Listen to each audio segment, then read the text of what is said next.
அப்புறம் என்ன கதை? சாட்டர்டே எபிசோட் எல்லாருமே பார்த்துருப்பீங்க. டீயாக இருந்துச்சு போல இருக்கே. சும்மாவே ஒன்றுமே இருக்காது. இந்த வாரம் வேறு ஒன்றுமே இல்லை. அதனால் டீயாலாம் இல்லை, வெறுமனே கொஞ்சம் சுமாராக தான் போச்சு. இன்றைக்கி பொறுத்த வரைக்கும் நான் வந்து ஓவராலாக உள்ளே நடந்த விஷயங்களை பற்றி பேசுகிறதுக்கு ஒன்றும் இல்லை. ரெண்டு பேருக்கு நடுவில் நடந்த ஒரு பிரேக்கப் இருக்குல்ல, அது ஆக்சுவலாக பிரேக்கப் இல்லை, அது அப்பப்போ வந்து சும்மா ஒரு அஞ்சு நிமிஷத்துக்கு பிரேக்கப் பண்ணுவாங்க. அடுத்த 5 நிமிஷத்தில் ஒன்றா சேருவாங்க. அதுக்கப்புறம் ஒரு 5 நிமிஷத்தில் பிரேக்கப் பண்ணுவாங்க. அதுக்கப்புறம் மறுபடியும் ஒன்றா சேருவாங்க. இது என்ன ரகம்னே நமக்கு தெரியலை. அவங்கள பற்றி தான் இந்த வீடியோவில் நம்ம பார்க்க போகிறோம். அண்டு குட்டி குட்டி விஷயங்களை நம்ம பேசுவோம். அதாவது கமருதீன் மிஸ்ஸஸ் பார்வதி, இவங்க ரெண்டு பேருக்கும் ஒரு பார்வதி அம்மா வந்துட்டு போனதுலேருந்து குறிப்பாக பார்வதி பல இடங்களில் கமருதீனை ஒரே விஷயத்த சொல்லி நான் முன்னாடியே சொன்ன மாதிரி தான் கமருதீனுக்கு ஒரு கில்ட் ட்ரிப் கொண்டு வரணும். அதாவது பார்வதி விட்டு கொடுத்ததுனால தான் கமருதீன் வந்து பெஸ்ட் பர்ஃபார்மர் ஆனார், அதனால தான் ஒரு தலையும் ஆனார். அது மட்டும் இல்லாமல் நான் விட்டு கொடுக்குறேன், ஆனால் நீ டாஸ்க்குன்னு வந்துட்டா நீங்கள் ஏன் பலூனை தான் முதல்ல உடைக்கிற, அப்போ நீ என்கிட்ட ஃபேக்காக இருக்க, நீ வந்து என்னை யூஸ் பண்ணுற, அப்படி இப்படின்னு ஒரு மாதிரி வந்து பேசிகிட்டே இருக்கிறாங்க. இது கேம் ஷோவில் நீங்கள் ரெண்டு பேரும் லவ் பண்ணுறீங்க, அது லவ்னு நீங்கள் இது வரைக்கும் சொன்னது கிடையாது. அது ஃப்ரெண்ட்ஷிப்பை தாண்டி ஒரு உன்னதமான ஒரு லஸ்ட் அது. ஏன்னா உடல் தேவை தான் ரெண்டு பேருக்குமே. கமருதீனுக்கு பார்வதி வேணும், பார்வதிக்கு கமருதீன் வேணும். இதனால தான் அவங்க பழகிட்டு இருக்காங்க. ஸோ இன்றைக்கி அதுவே அவங்க வாயால் அதுவும் வந்துருச்சு. அதை பற்றி நம்ம பேசுவோம். ரெண்டு பேருக்கும் ஃபிசிக்கல் அட்ராக்ஷன் இருக்குது, சரிங்களா? அதனால் கேமில் வந்து பார்வதி என்ன பண்ணுறாங்க, அதை யூஸ் பண்ணிக்கிட்டு நீ எனக்கு வந்து நிற்க மாட்ற, நீ கேமில் கூட எனக்கு விட்டு கொடுக்க மாட்ற அப்படின்ற மாதிரி பேசுகிறாங்க. அவன் கிளியராக சொல்கிறான், டாஸ்க்லலாம் என்னால் விட்டு கொடுக்க முடியாது, எனக்கு தலையாகணும், நான் மூவிங் ஃபார்வர்ட் போகணுன்னா நான் கேம் விளையாடணும், நீ என்ன இந்த மாதிரிலாம் பேசிகிட்டு இருக்க. ஆக்சுவலாக கமருதீன் வந்து செகண்ட்ஸில் கரெக்டாக பண்ணதுனால தான் அந்த வாரம் வந்து அவங்க அந்த டாஸ்க்கை வின் பண்ணாங்க. ஸோ அந்த டாஸ்க்கை வின் பண்ணதுனால தான் அந்த டீமில் இருக்கிற ஒருத்தருக்கு அந்த 24 hours பேரண்ட்டு கூட இருக்கலாம் அப்படிங்கிற அந்த வாய்ப்பும் கிடைச்சிது. அந்த வாய்ப்பு அதனால தான் பார்வதிக்கும் கிடைச்சிது. தலை போட்டிக்கு அவங்க போனாங்க. அந்த டீமில் இருக்கிற ஒருத்தர் வந்து தலையும் ஆனார். இது கமருதீன் மட்டும் அதை சரியாக செய்யலைன்னா டாஸ்க் தோற்றுருப்பாங்க. அண்ட் பார்வதி போய் செகண்ட்ஸில் நின்று இருந்தால் என்ன ஆயிருக்கும் அப்படிங்கிறது நமக்கு நல்லாவே தெரியும். பார்வதி இல்லாத ஒரு டாஸ்க் எந்த அளவுக்கு சிறப்பாக நடந்துச்சு அப்படிங்கிறத அந்த வாரத்துக்கு ஒரு 2 வாரத்துக்கு முன்னாடி அமித் தலையான அந்த கேப்டன்சி டாஸ்க்கை நீங்கள் பார்த்துருப்பீங்க. அவ்வளவு அருமையாக, அவ்வளவு என்டர்டெய்னிங்காக அந்த டாஸ்க் வந்து இருந்துச்சு. ஸோ கண்டினியூஸாக பார்வதி இதே தான் ட்ரை பண்ணுறாங்க. இந்த வெள்ளிக்கிழமை நிகழ்வுகள் பார்த்தீங்கன்னா கிளியராக போட்டு போலன்னு பொழக்கிறாங்க கமருதீன் பார்வதியை. நீ வேலையே செய்ய மாட்டேதாமா, நீ எதுவுமே பண்ண மாட்டேதாமா. ஆக்சுவலாக பார்வதி அம்மா வந்து என்ன சொல்லிட்டு போவாங்க, தனியாக கேம் விளையாடுன்னு சொல்லுவாங்க. அப்படி அவங்க ஓப்பனாக சொல்லலை, கேம்லேயும் கவனம் செலுத்து, இதுலேயே ரொம்ப அதிகமாக இந்த லவ்லேயே அதிகமாக போயிடாது. இந்த வீடியோவில் நான் ஒன்று மென்ஷன் பண்ணிக்க விரும்புகிறேன். இனிமேல் பார்வதியை பீடை அப்படின்னு நான் சொல்ல மாட்டேன். அது மட்டும் இல்லாமல் பார்வதி அம்மாவை நான் வந்து கொஞ்சம் தரக்குறைவாக பேசினது வந்து நிஜமாவே தப்பு தான். என்னதான் இருந்தாலும் வயசுக்கு மரியாதையும் அவங்களுடைய படிப்புக்கு மரியாதை நான் கொடுத்துருக்கணும். பட் நம்ம கொஞ்சம் ட்ரிகர் ஆகி நம்ம வார்த்தைகளை கண்ணாப்பிடான்னு விட்டுட்டேன். அது வந்து ஒரு அம்மாவாக இருந்துக்கிட்டு ஒரு பெண் வந்து தப்பான விஷயங்கள் பண்ணுறாங்க, தப்பாக நடந்துக்கிறாங்க, அது எல்லாமே அவங்க பார்த்துருப்பாங்க. ஆனால் அதை வந்து கேட்காம மற்றவங்கள குறை சொல்லிக்கிட்டு இருக்காங்களே அப்படிங்கிற ஒரு டென்ஷனில் நான் பேசிட்டேன். இது ஏன் இப்போ நான் இங்கே ரெஜிஸ்டர் பண்ணுறேன் அப்படின்னா, நான் ரிவ்யூவில் பெரிதும் நேசிக்கக்கூடிய ஒரு நபர் ஒருத்தர் இருக்கார், ஜோ மைக்கேல் அண்ணன். அவர் வந்து கடந்த ஒரு 3 சீசனாகவே வந்து என் கூட நல்ல ஒரு பழக்கத்தில் நிஜமாகவே எனக்கு ஒரு அண்ணன் மாதிரி தான். நான் தடுமாறும் நேரங்களில், கன்ஃபியூஸ்டாக இருக்கிற நேரங்களில் எனக்கு நிறைய இடங்களில் வந்து அவருடைய தாட்ஸ் வந்து எனக்கு சொல்லியிருக்காரு. நிறைய தாட்ஸ் அவர் சொன்னதை நான் எடுத்திருக்கேன். நிறைய ரிவ்யூஸ் அவரை பார்த்து நிறைய பாயிண்ட்ஸும் அதுலேருந்து எனக்கு கிடச்சிருக்கு.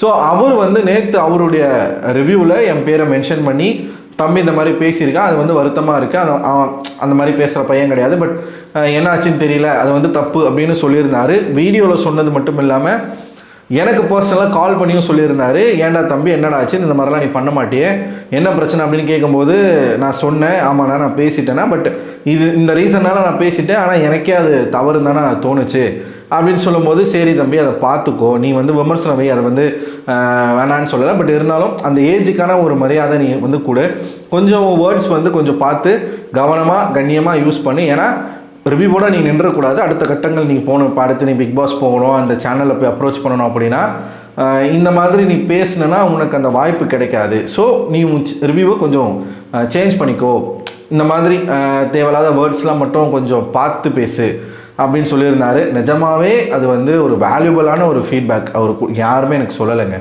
அவர் வந்து எனக்கு என்னையும் மதித்து ஃபோன் பண்ணி சொல்லியிருக்காரு. அவருக்காக வேண்டியாச்சும் நான் எனக்காகவும் மாற்றிக்கிறேன். அண்ட் அவர் சொன்ன காரணத்தினாலையும் ஒரு ரெஸ்பெக்ட் கொடுத்து அதை நான் வந்து இனிமேல் நான் சேஞ்ச் பண்ணிக்கணும்னு நினைக்கிறேன்.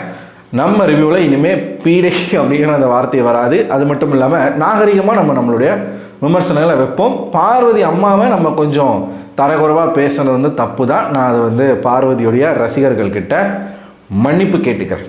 ஓகேவா? வீடியோக்குள்ளே போவோம். ஸோ இப்போ எனக்கு என்னென்னா, பார்வதி வந்து கமருதீனை ஒரு மாதிரி வந்து ட்ரிகர் பண்ணுறாங்க, ஒரு கில்ட் ட்ரிப்பை க்ரியேட் பண்ண ட்ரை பண்ணுறாங்க. ஆனால் கமருதீன் அதுக்கு பதிலாக என்ன பண்ணுறான்னா, நாராசனமான வார்த்தைகளை விடுறாப்புல. கொச்சையாக பேசுகிறாரு, பச்சையாக பேசுகிறாரு, அசிங்கமாக திட்டிடுவேன் அப்படி இப்படின்னு நிறைய விஷயங்களை வந்து பேசுகிறாரு. ஏன் அதை வந்து அவர் பேசுகிறாரு அப்படிங்கிறத நான் சொல்ல விரும்புகிறேன்.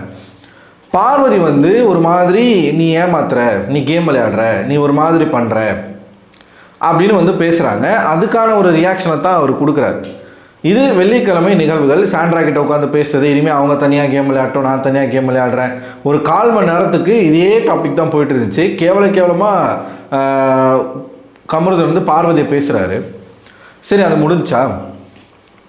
முடிஞ்சிட்ட பிறகு எபிசோட்குள்ளே வராங்க. எபிசோட்குள்ளே வந்த உடனே அந்த வெள்ளிக்கிழமை நிகழ்வுகள் நைட்டு பேசிக்கிறாங்க. அவங்க நைட்டு பேசிக்கிறாங்க. நைட்டில் பார்வதி சொல்கிறாங்க, நீ வந்து வெறும் ரொமான்ஸ்க்காக மட்டும்தான் நீ என் கூட பழகிற, மற்றபடி கேம் பற்றி நீ என்கிட்ட டிஸ்கஸ் பண்ண மாட்டேற அப்படின்னு வந்து பார்வதி சொல்கிறாங்க. இதில் எனக்கு என்ன மாற்று கருத்து இருக்குது அப்படின்னா, இந்த ரொமான்டிக் ரிலேஷன்ஷிப் அப்படிங்கிறது வந்து மியூச்சுவலாக நீங்கள் 2 பேருமே எடுத்துக்கிட்ட ரிலேஷன்ஷிப், கரெக்டாக? அதில் நீங்கள் வந்து நீ ரொமான்டிக்காக மட்டும்தான் என் கூட இருக்கிற, கேமை பற்றி என்கிட்ட டிஸ்கஸ் பண்ண மாட்டேற அப்படின்னா, இந்த வீட்டுக்குள்ளே வந்ததுனுடைய மெயின் நோக்கம் கேம் விளையாடுறதுக்கு தான். ஸோ கேமை பற்றி நீ டிஸ்கஸ் பண்ண மாட்டேற அப்படின்னு பார்வதி சொல்கிறதையுமே என்னால் நம்ப முடியல. ஏன்னா 24 மணி நேரத்தில் அவங்க தூங்கும்போது கூட ஒன்றா தான் இருக்காங்க. தலை பெட்ரூமில் தான் அவங்க படுத்துன்னு தூங்குறாங்க. எல்லா நேரங்களையும் எல்லாரை பற்றியும் அவங்க ஒன்றா காசிப் பண்ணி தான் இருக்காங்க, பேசிட்டு தான் இருக்காங்க. பட் எதை வச்சு அவங்க அப்படி சொல்கிறாங்கன்னு எனக்கு தெரில. அப்படி அதை வந்து கமருதீன் பண்ண வேண்டிய அவசியமும் கிடையாது. கேமை பற்றி அவங்கக்கிட்ட டிஸ்கஸ் பண்ண வேண்டிய அவசியமே கிடையாது. ஏன்னா அவரும் ஒரு கண்டஸ்டன்ட், நீங்களும் ஒரு கண்டஸ்டன்ட்.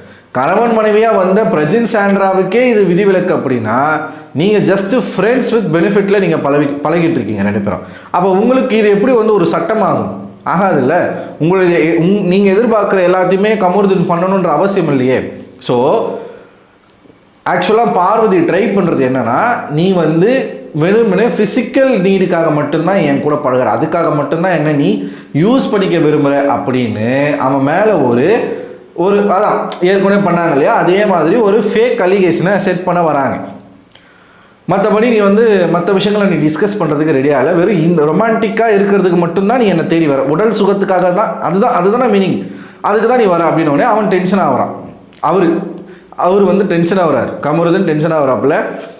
நான் எதுக்கு உங்கள்கிட்ட கேமை பற்றி டிஸ்கஸ் பண்ணணும்? நீ வந்து உன்னோட எல்லா தாட்ஸுமே எனக்கு பிடிக்காது பார்வதி, சில தாட்ஸ் மட்டும்தான் எனக்கு பிடிக்கும். நீ வந்து ஒரு ஈவிலிஸ்டிக் பர்சனு, உங்ககிட்ட கேமை நான் ஏன் டிஸ்கஸ் பண்ணணும்? நான் வந்து தனியாக கேம் விளையாடுறேன், உங்ககிட்ட ரொமான்ஸ் மட்டும்தான் என்னால் பண்ண முடியும்ட்டான் கடைசியில். ஐயோ சொல்லிட்டாப்புல கடைசியில், உங்களிடம் வெறும் ரொமான்டிக்காக மட்டும்தான் என்னால் இருக்க முடியும், அதை தாண்டி உங்ககிட்ட எதையுமே என்னால் பேச முடியாது, ஏன்னா நீங்கள் ஒரு ஈவிலிஸ்டிக் பர்சனு அப்படின்னு சொல்லிட்டாப்புல. சொன்ன உடனே பார்வதி குடுன்னு ரூம்குள்ளே ஓட்டாங்க. இது நடக்குது நைட்டு, அதாவது வெள்ளிக்கிழமை நைட்டு. எபிசோட் ஸ்டார்ட் ஆகுது. எபிசோட் ஸ்டார்ட் ஆனோடனே விஜய் சேதுபதி வராப்புல. விஜய் சேதுபதி வந்த உடனே இந்த வீட்டுக்குள்ளே பேரண்ட்ஸ் வந்துட்டு போன பிறகு சடன் சேஞ்ச் ஆன நபர் யார் அப்படின்னும் போது கமருதீன் பார்வதியை சொல்கிறாப்புல. பார்வதி கமருதீனை சொல்கிறாப்புல. கமருதீன் என்ன சொல்கிறாருன்னா, இந்த வெள்ளிக்கிழமை நிகழ்வுகளில் இவங்க பேசிக்கிட்டாங்க இல்லையா, அதை அத்தனையும் போட்டு உடைக்கிறாப்புல. அந்த இடத்துல அப்படியே எல்லாத்தையுமே அச்சு பேசுகிறாம சொல்கிறாப்புல. என் கூட பழகும்போது தான் பெண்மையாக உணர்றேன் அப்படின்னு அவங்க சொல்கிறாங்க சார். மற்ற டைம்லாம் நான் ரொம்ப ரகடாக இருப்பேன், உன் கூட பழகி தான் நான் சாஃப்ட் ஆகிட்டேன். இதெல்லாம் என்ன கரும பேச்சுனே எனக்கு புரியலை. இதனால தான் அந்த வார்த்தையை சொல்லி நம்ம கூப்பிட்றோம். ஆனால் அந்த வார்த்தையை சொல்ல வேணாம், நம்மளுடைய நம்ம வளரணும்னு நேசிக்கிறவங்க சொன்னதின் காரணமாக அதை நான் தவிர்க்கிறேன். இது வந்து ரொம்ப சீப்பான ஒரு மென்டாலிட்டி. பார்வதிக்கு இருக்கிற இந்த மென்டாலிட்டி வந்து ரொம்ப ரொம்ப சீப்பான ஒரு மென்டாலிட்டி. இவன் கமருதீன் வந்து எல்லாத்தையுமே அப்படியே ஒப்பிச்சிட்டாப்புலையா, ஒப்பிச்ச உடனே விஜய் சேதுபதி வந்து சிரிக்கிறாப்புல. ஸோ சேனலே வந்து என்னன்னா இவங்க 2 பேரையும் ஊக்குவிக்குது. பிரேக் முடிச்சு வரும்போது விஜய் சேதுபதி சொல்கிறாரு, இப்போ நம்ம முன்னாடியே ஒரு பிரேக்கப் சீன் நடந்துச்சு போல இருக்கு அப்படின்றார். நீங்கள் ரசிக்கிறீங்களோ அதை? அடுத்து பார்வதி வந்து சேம் கமருதனை எப்படிலாம் டேமேஜ் பண்ணலாமோ அப்படிலாம் அவங்க பங்குக்கு அவங்களும் டேமேஜ் பண்ணுறாங்க. இது வந்து 2 பேரும் மாறி மாறி தங்கம்லேயே சேர்த்தவாறு இறச்சிக்கிற ஒரு சம்பவமாக தான் அங்கே அமையுது. சரிங்களா? இப்படி நிறைய விஷயங்கள் வந்து பண்ணுறாங்க.